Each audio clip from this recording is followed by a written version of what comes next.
All right, here we go. The watch list for Tuesday. Start with CALM. No trades in it today. It goes back on bounce watch. I like the way that it's holding above this 48 level, and really, it's fallen about 10 bucks in less than 2 weeks. So, like I said, this day in August when everything tanked, it's went well down below 48. But this gap down here bounced nicely off 48. 48 area was kind of resistance back here. So this number is significant. I guess I can draw a line here. You can kind of see that area, right? And then this, I'm calling an anomaly from August. So nice narrow day today. I'm looking for a bounce in that one of these days. Again, I only take these with a proper intraday setup.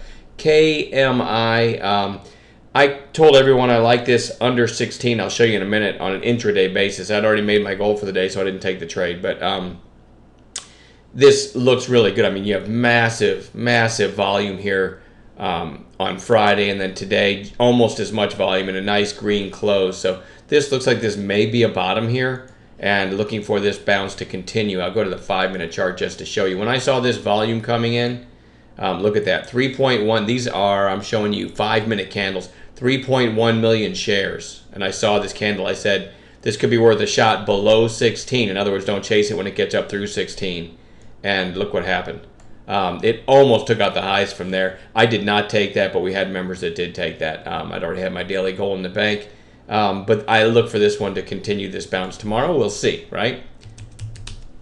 SODA, nice volume. I'm pretty sure this was on Green Mountain Coffee. GMCR got bought out, right? So you can see that big pop up there to 88 or 90 bucks, something like that. So folks jumped into SODA because it's another, I guess, another machine, a beverage machine that goes on your kitchen counter. I don't really equate the two. I have a Keurig. I wouldn't even consider a soda machine, but whatever.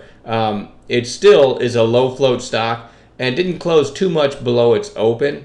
Certainly has some issues. Let me scoot this line up here. Has some issues with this area up here. But you know what, tomorrow, if this can find its footing and then break to the upside, I think you might get a really quick move. Again, these low flow stocks can move pretty quickly, all right? So that's a nice volume spike today.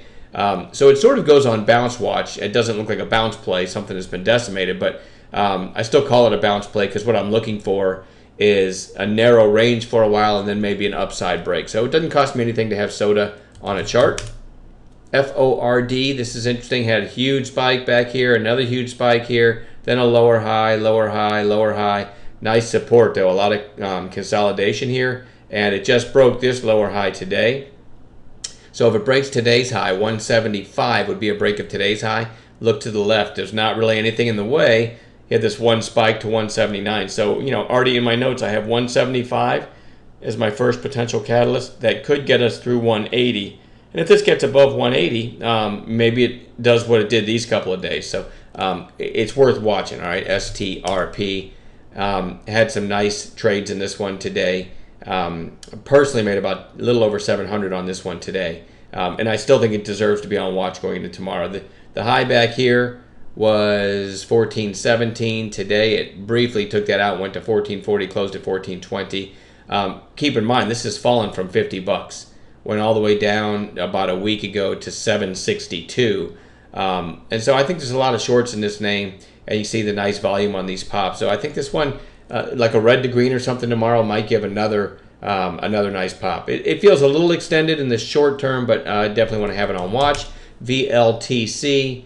At lunch, I was projecting this one because one of our members, Jane, she lives over in England, but she's there every day faithfully.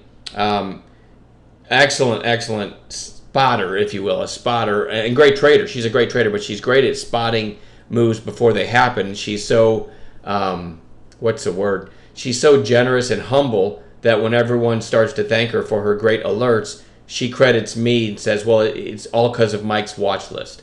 I don't deserve that credit. She knows what to watch and what's been recently hot. But anyway, so she points out VLTC kind of sneaking up here. We already had it on bounce watch, and she points out. So I have it on the projector during lunch, and I say, if it wasn't for the time of day here, I would really like this as it got up around 510 and started to take out the high of the day. But the time of day bothers me. And this right here, get ready. I'm going to show you how smart I am. Look at that. My entry would have been right around 510, 512. And again, I was projecting the chart live and talked to myself and probably some members out of it. And this thing rips to $6. And again, this occurred right at lunchtime, so I didn't take it. It's one of those, that's the fun thing of trading. There's never a time at the end of the day when you don't feel like an idiot, even though you made some nice money, or even if you make some nice money, the market finds a way to make you feel like an idiot. Okay, anyway, having said all that, congratulations to Jane, and a bunch of people made money on that because of her alert. It tapered off all afternoon, but closed nicely above where it started this spike. And so I just want to watch it again. I've told you guys this video after video. When I get something, a lower float stock that can make a move like this, you definitely want to keep that on watch for the next several days. All right, so here's the daily. So, you can see there's the spike and it gave some back, but that doesn't mean we're not going to watch it tomorrow. All right, so GLNG, now some bounce plays. These are stocks, well, I'm not going to do all the bounce plays in a row here, I don't think. So anyway, this one certainly is getting fast to the downside. Could be a good candidate for a snapback. And that is GLNG, AEZS. This is just a lower float stock. Let me get this line off here. This is just a lower float stock that I want to watch because it's been down like 4 or 5 days in a row, 6 days in a row, something like that. And this EFUT, let me try to type that correctly this time. EFUT had a really nice bounce today, which makes me, these tend to run together, so it makes me look at AEZS. It's maybe due for a bounce. It's almost back to where it started. 15-minute candles here. And this is something I look for too when I'm looking for a bounce play. All right, let me pan out a little bit farther. So here's the big move, okay? And then the topping tail this day. So the next day, here's the opening 15-minute candles high. It came up and tested it in the middle of the day and then ripped through it and gave a nice trade, okay? So then after that, you'll notice the next morning it put in its high early, like in the first hour. The next morning, same thing. Next morning, never broke its opening 15-minute candle. Next morning, never broke its opening 30-minute high. The next morning, it didn't get going. After the morning, it sold off. Same thing here. Put in its high in the first 30 minutes. And then today, never broke its opening high, really.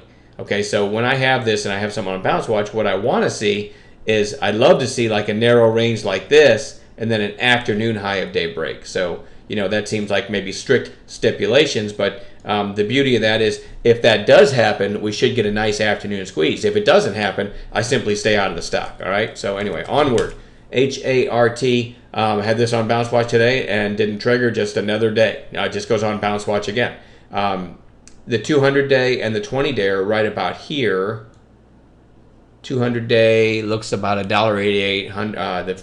Let me see, the 20-day $1.84. So anywhere in the mid 180s, you might catch a bounce there. Okay, so that's worth watching still for a bounce play. ETE, another what I call just an oversold, getting shaped to the downside, possible snapback play. And then DVN, a lot of these are all in the energy sector. DVN has fallen from like 40, almost $47 down to 30, so about $10 in 4 or 5 days. And you'll notice this is where it bounced off of in September, okay? Massive volume today. So this is a good bounce play candidate too, right? 3, 4, 5 days in a row down into support. All right, that's plenty to watch, and hopefully we'll find some gappers to stalk in the morning as well. I'll leave it at that, and we will talk to you tomorrow.